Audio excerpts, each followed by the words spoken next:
There we go. There's pop. Wow, what a project.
That's a lot of threading. Couldn't I have bought something shorter?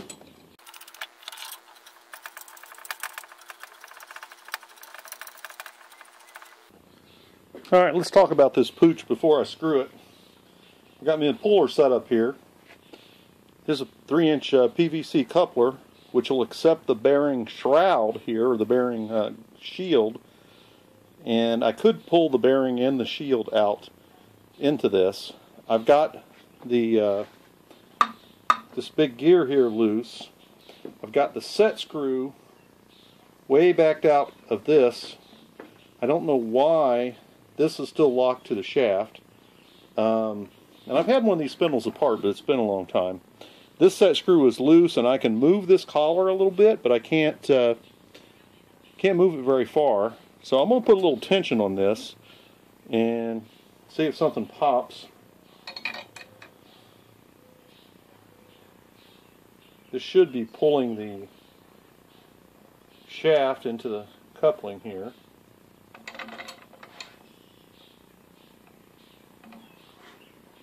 Oh, we're all turning. Need more tools. Now we have a tool too big for the job.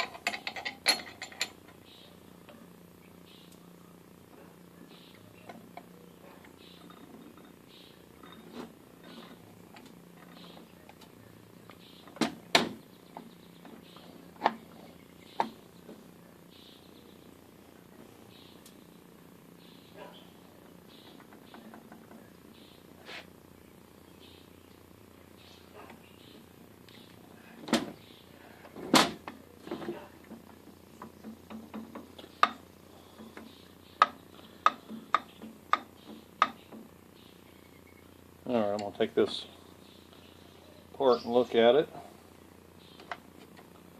Seemed like I was closing up this gap.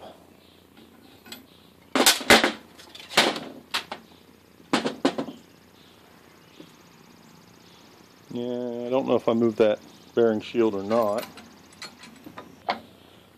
There we go. Heard a pop. Something moved. Still got loose parts.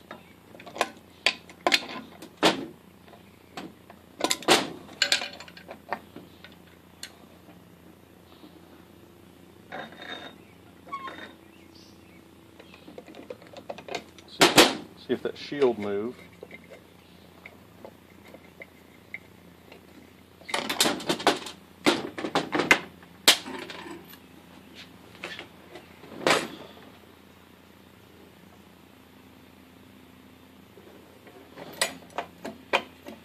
Yes.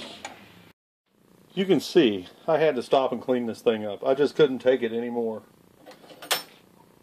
I'm pulling the bearing in the shroud into this tube, and we're just pushing against this flange here. So we're doing that by pushing with the shaft. For some reason the bearing is stuck on this shaft.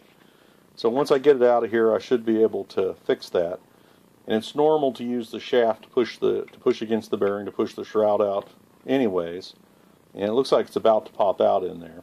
All of this stuff is basically loose. I'm going to have to start tilting this keyway up here, and I'm almost far enough to do that, so I thought I would start recording again. And once I get this apart, finish cleaning this, once I get it apart and finish cleaning the headstock, it'll be almost, the lathe itself will be clean. The cabinet I pressure washed. This tray still needs to be cleaned. It was in the truck under the lathe when we pressure washed the cabinet. This baby's been a bear all the way. Part of it was this collar here. These screws had been tightened so tight against it and damaged it, and it was very hard to get it moved, but I finally got it worked off of there. We can see the key in here. It's starting to tilt already. Oops. Pushed it back down.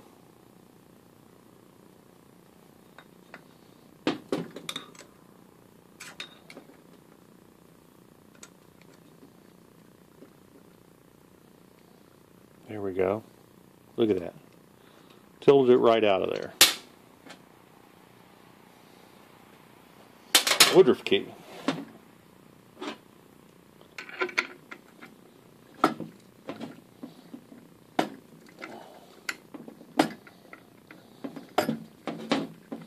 It's getting a little easier.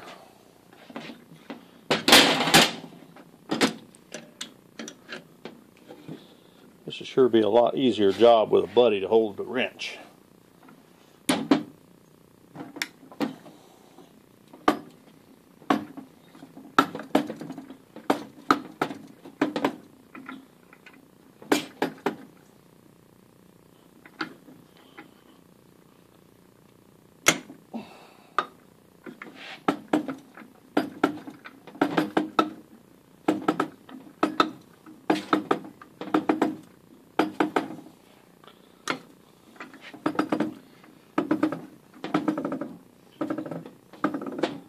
Now the reason I didn't set this up on the press and push on it is because I would have been squeezing these flanges together, pushing against a flange instead of pulling the bearing through a flange, and I could possibly break it off. So this was really the safe way to do it.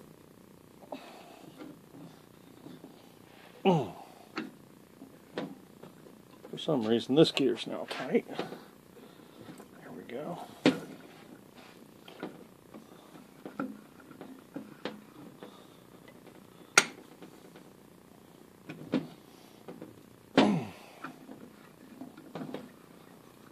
I want to make sure I don't pull this gear against anything because it's a Mac and it could easily be broken.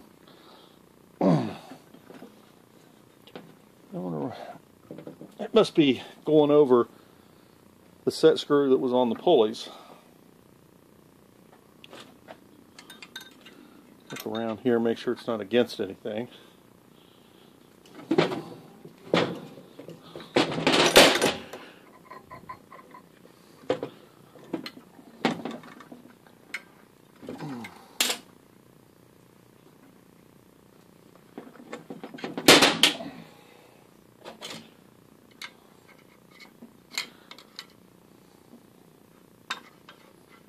Oh yeah.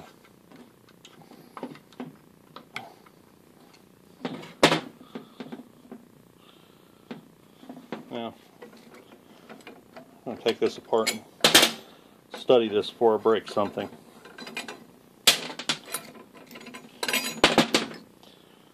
Boom. Well, I'm glad there's not as many metal shavings packed in these bearings, because these babies are expensive. I'd have to throw the lathe away if I had to buy this set of bearings, probably. They look good. Look. This is all the metal shavings that came out of the headstock, in and around the headstock and under the headstock on the Craftsman commercial lathe, on the Atlas commercial. Wow, what a project. Dave with the Crafted channel. We're at a milestone. I've been tearing this lathe apart, trying to get down to the chip pan here. And finally I've made it. I've cleaned everything, at least the first round of cleaning, except the chip pan. So it'll be awesome. Once I get everything clean, then I can start stripping and priming and painting and all of those good things. I've already started buying parts to complete the lathe and get it rebuilt, and haven't got the bed machined yet, but here we go. This is like the cleaning milestone, and it probably means nothing to anybody watching this, but to me, I picked this lathe up a day or two before I went on a 3-week trip, and I'm about, I don't know, I guess about 6 weeks since I picked it up, getting to this point. Not sure how the videos will come out, but everything seems to happen a lot faster in the videos than it really happens in real life, which is just a lesson that all reality programming is faked or artificial in some way. And for me, you know, I'm just getting a little bit of time in here and a little bit of time in there.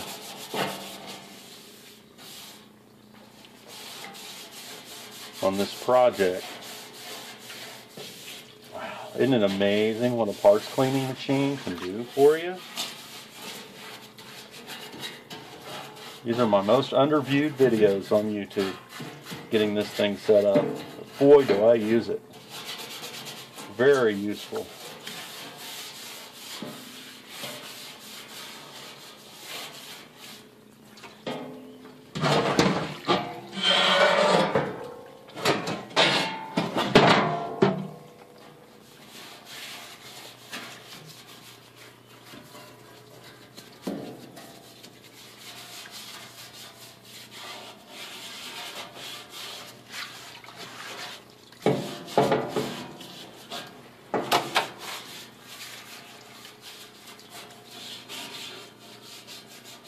I was working on my Airstream axle, took a nap, took a rest, started pouring down rain.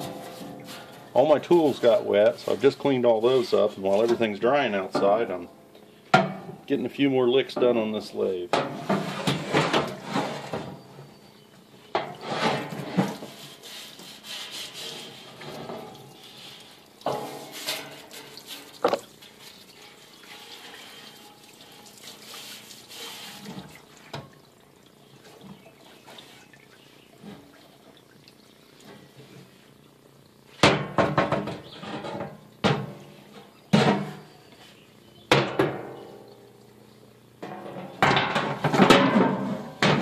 What a behemoth. So cool to have a chip pan, man. Every lathe needs a chip pan. Got a lathe without a chip pan. That should probably be a early project.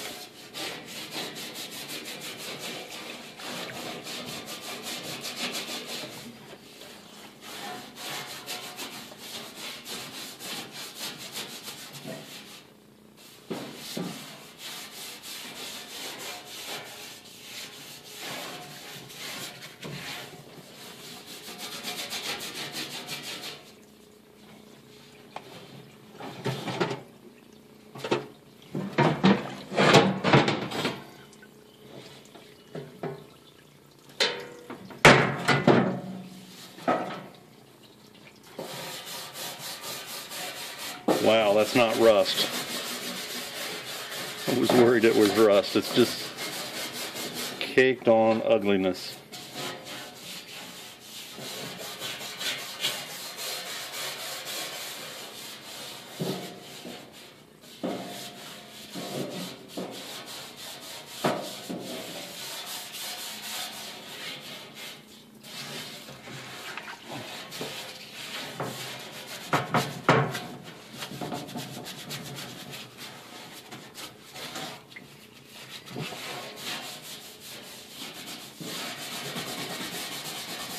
Got an idea for this lathe too, since it's got a nice deep chip pan. I can have an oiler. But what I got to do is I'm going to make, if I do this, I'm going to make a turning out of aluminum that sets here, kind of with a slight cone angle to it and a flat top that I can seal down to the pan wherever the mounting holes are.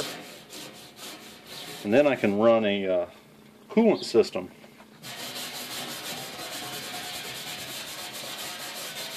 Although I've got nothing that would force it over here to the corner to the drain hole, there would be some possibility I could make spacers for the pan so that the other end down there would be up about 1/4 inch, which would encourage the flow of coolant or lubricants down to this end.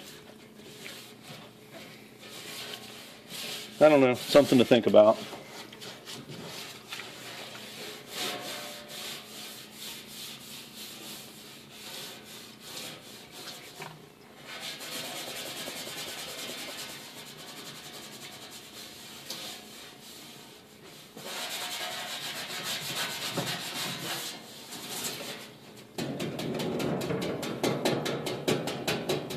Wow, just a big chunk in there. I've emptied the strainer basket on this machine like 3 times now. It's so nice to get all these chips out of here. Get this thing cleaned up. Can't tell you just how discouraging it was that every time I touched it I'd get so dirty I couldn't touch anything. Clean shop's a productive shop. Of course, the rest of my shop's not clean, but at least I don't have anything greasy and grimy. Well, I think I'll leave this solvent to flow across this stuff for a while, soften it up.